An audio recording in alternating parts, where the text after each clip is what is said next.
Thor walked outside. Hogwarts, he thought, was beautiful, much as it had been 16 years ago, when he'd last been a student. He looked under a very particular tree. It was an oak. He and Lily had spent many hours sitting under it, just being. He remembered her laugh, her smile, the way her green eyes had sparkled when she was happy. He remembered the way she'd felt in his arms, her warmth, her strength, her gentleness balanced by her furious passion.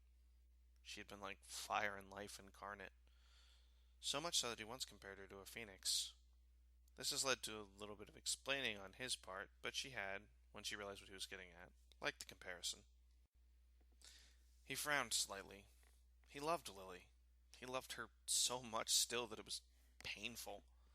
Yet there was Jane, the petite, brilliant woman who had helped him learn the lessons his father had tried to teach him, the one who'd stood by him.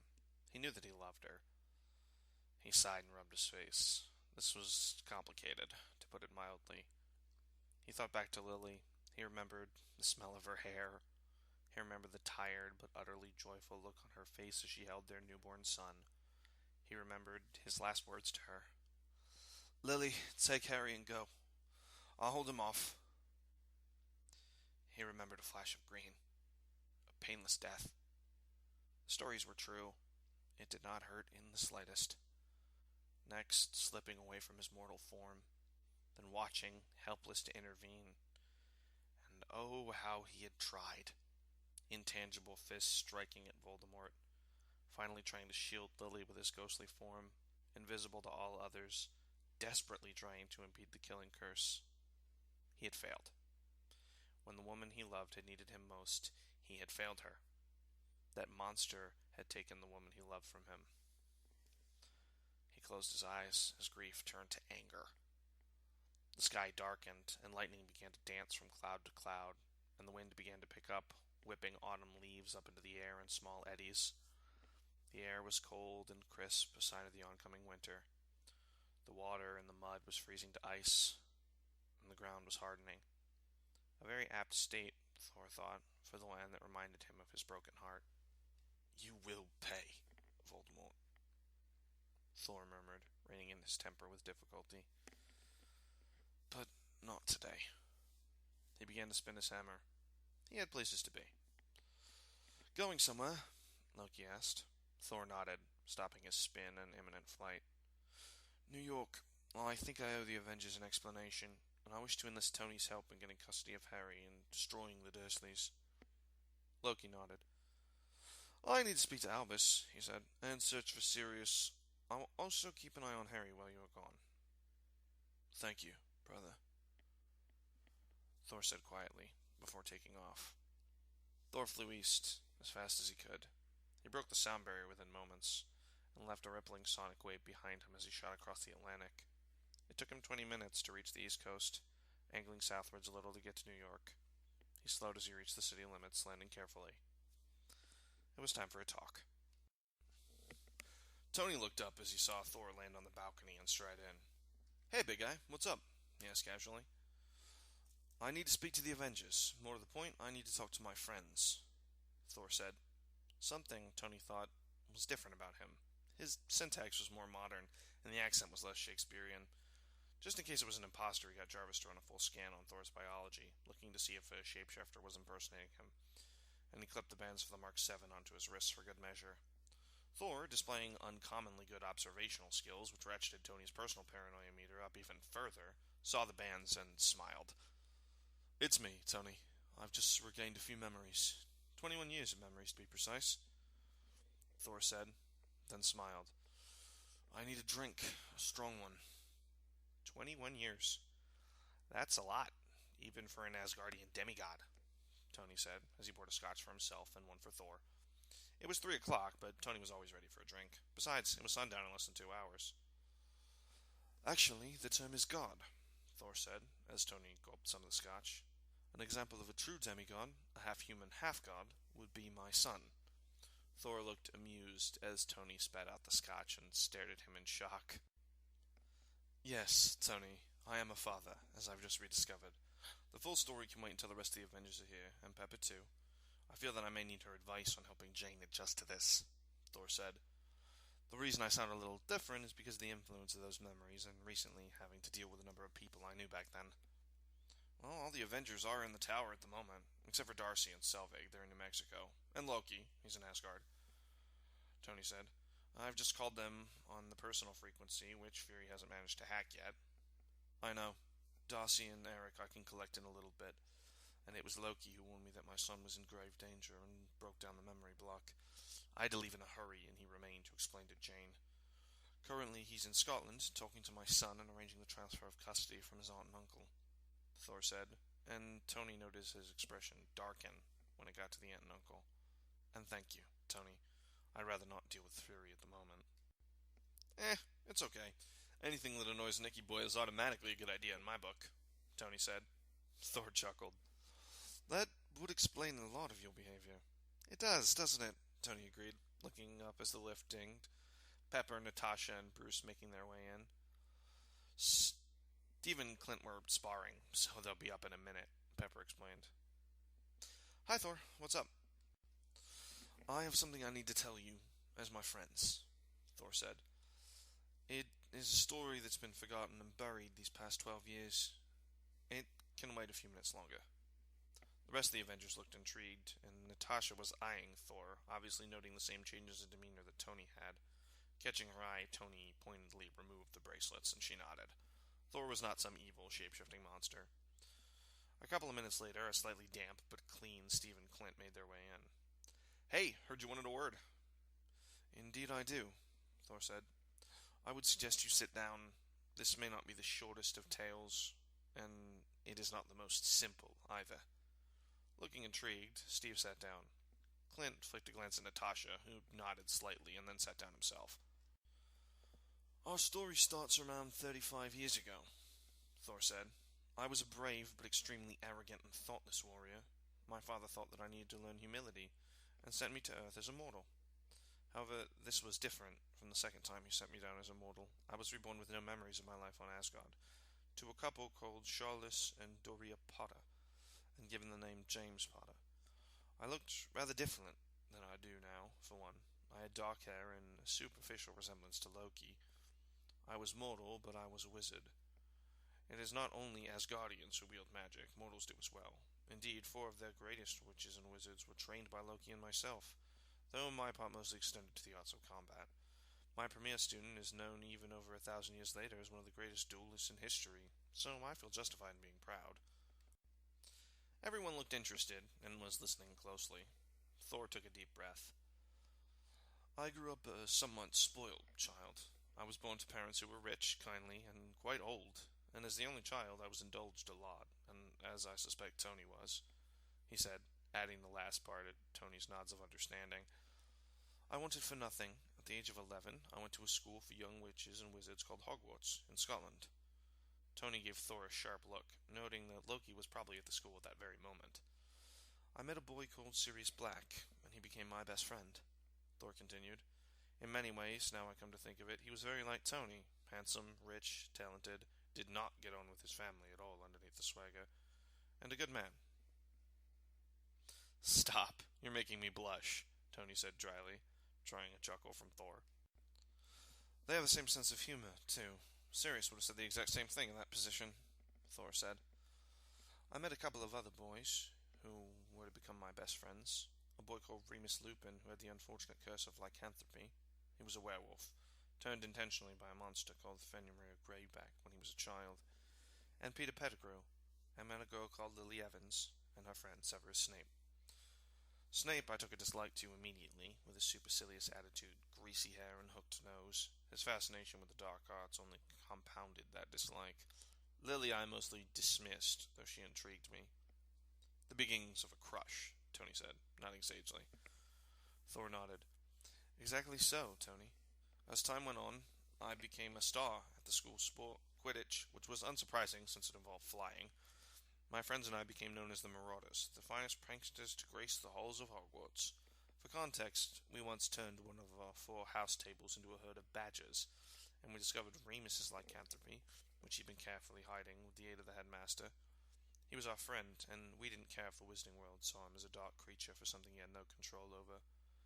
Werewolves are relatively docile around animals, so I and Sirius, both naturally talented at transfiguration, studied to become animagi. With sufficient time, effort, and care, any witch or wizard can become an animagus and turn into an animal, though it can be quite dangerous, so most don't. But we discovered how by the time we were 15 and helped Peter, who became one a few months after us.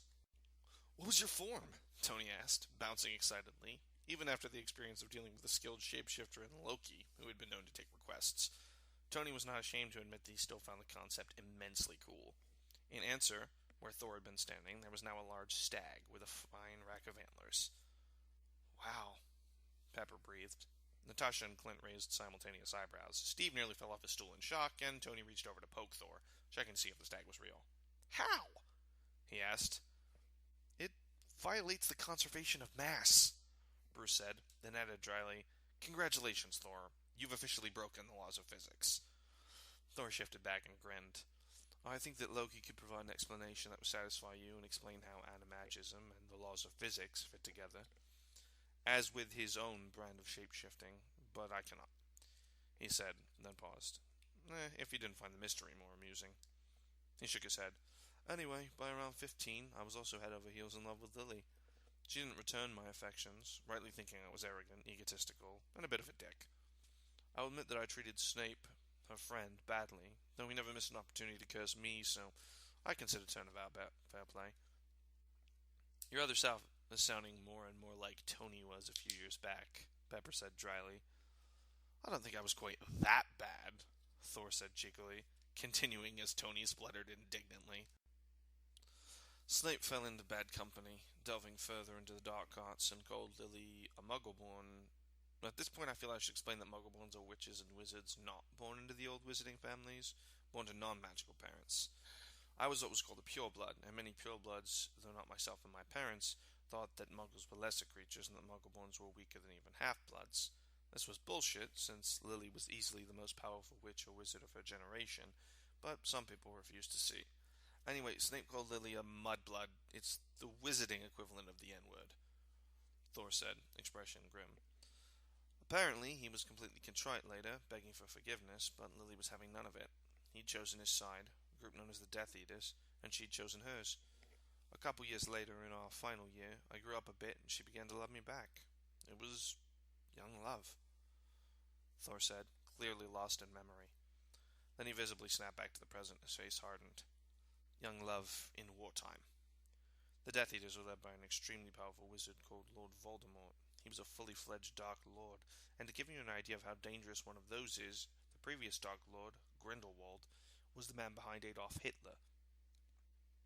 Hitler was his puppet, as probably was Hydra," Thor said, looking at Steve, who nodded.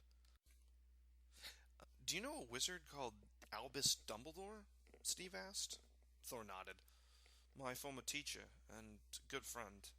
He's the only mortal wizard alive who can match Voldemort, if not beat him," Thor said. "You knew each other?"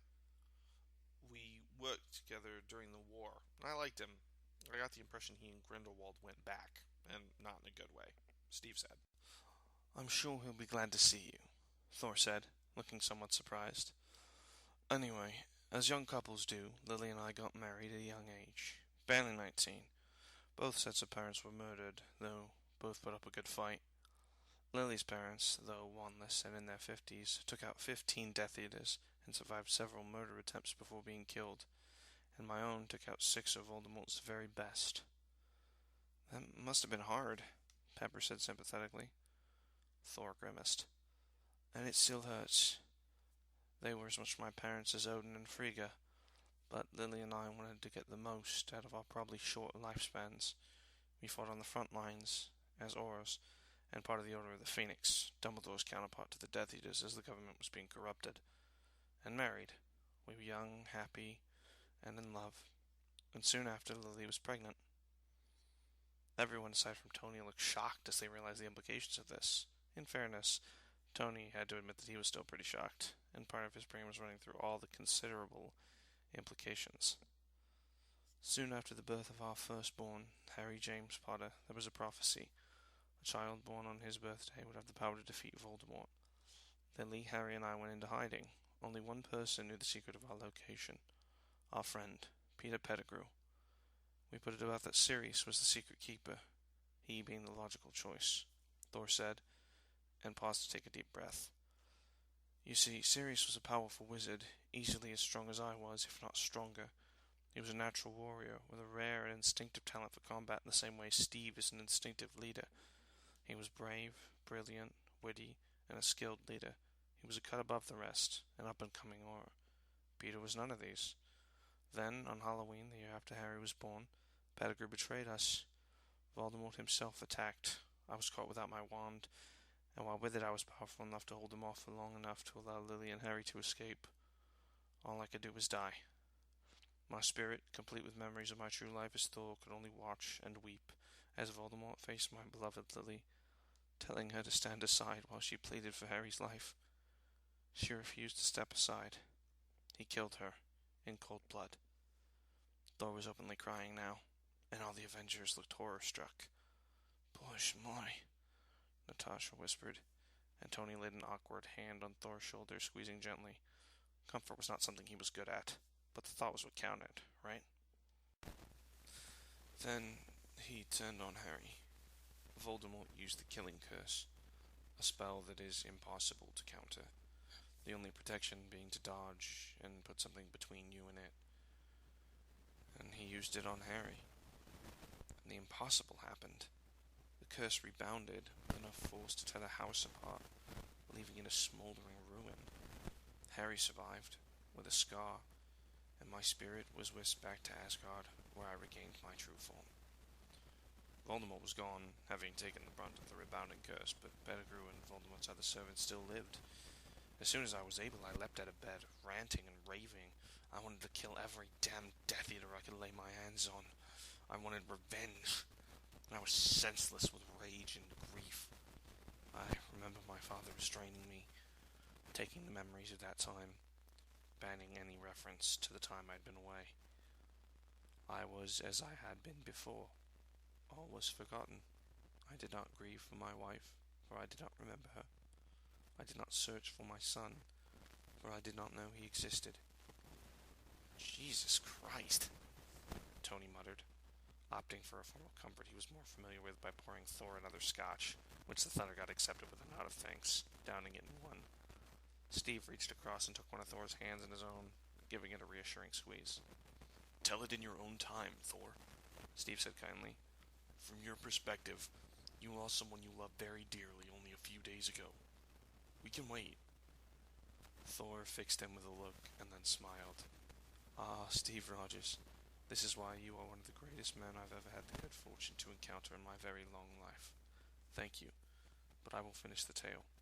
There is little left. Steve blushed slightly and shrugged. It's what I do for any of my friends, he said. Exactly, Thor replied with a knowing smile. Hey, bond later, tell story now, Tony said, and Thor rolled his eyes. Loki received an unconscious distress call last night from my son. He was being hunted by creatures called Dementors, monsters that devour positive emotion and the souls of any unfortunate enough not to know the Patronus charm, their one weakness. Though they don't like being struck by lightning much, Thor added, smirking slightly. Loki ran to my room, broke the memory block, and told me to go, he explained to Jane. I saved my son, catching him in midair as he fell from his broom. Quidditch just played on flying broomsticks, and drove off the Dementors. I also have Loki to thank for my ability to do this, Thor said, shifting to his James Potter face. It saves a lot of explaining. That's what you look like as James Potter, right? Bruce asked, and Natasha studied the face for future reference. I did, Thor confirmed. As some of you may have noticed, I speak differently. That's the influence of the memories. Whether it will continue or fade, I do not know. This Lily, what did she look like? Steve asked curiously. Tony, if you could look up Lily Evans, she would have been 33 this year, Thor asked, raising an eyebrow. Tony obliged, and a virtual screen popped up with pictures of a beautiful red-headed, green-eyed woman. Lily, Thor whispered, apparently transfixed. Wow, she's a hottie, Tony said, flicking through her primary school grades. And smart, too. She's beautiful, Steve said, squeezing Thor's shoulder.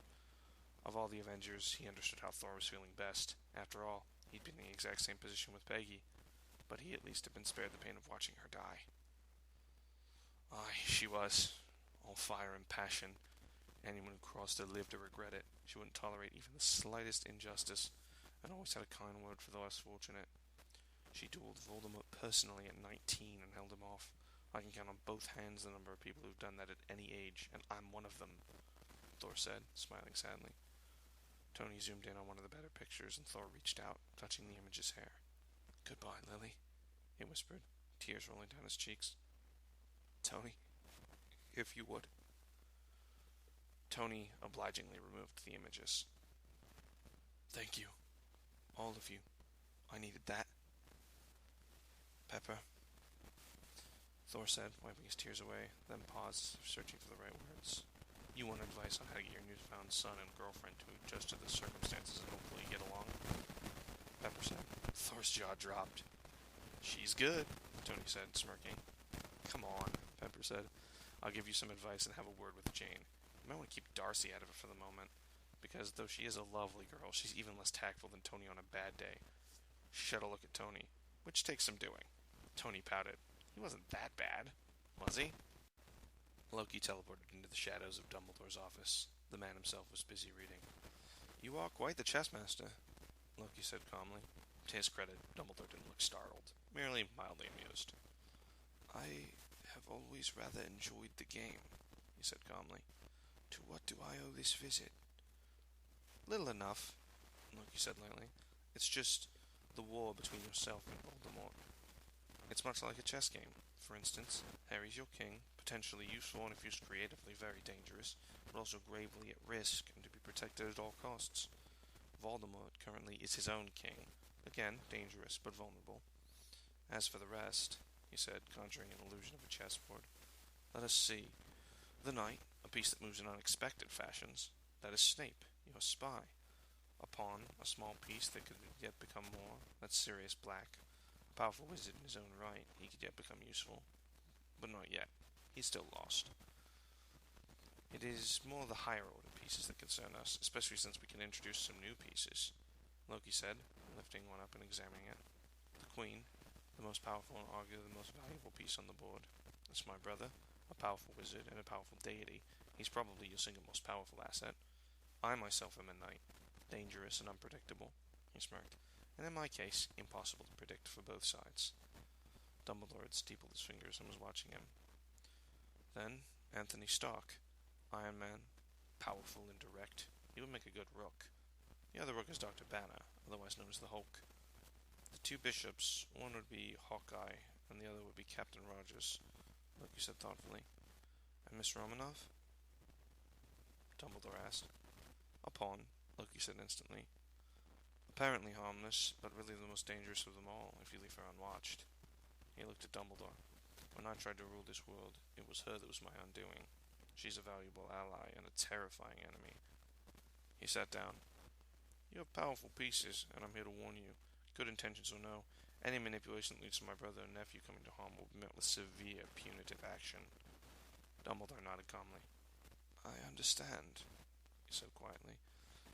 I cannot promise my plans will not involve one or the other being placed in danger, but if I can avoid them being hurt, I will.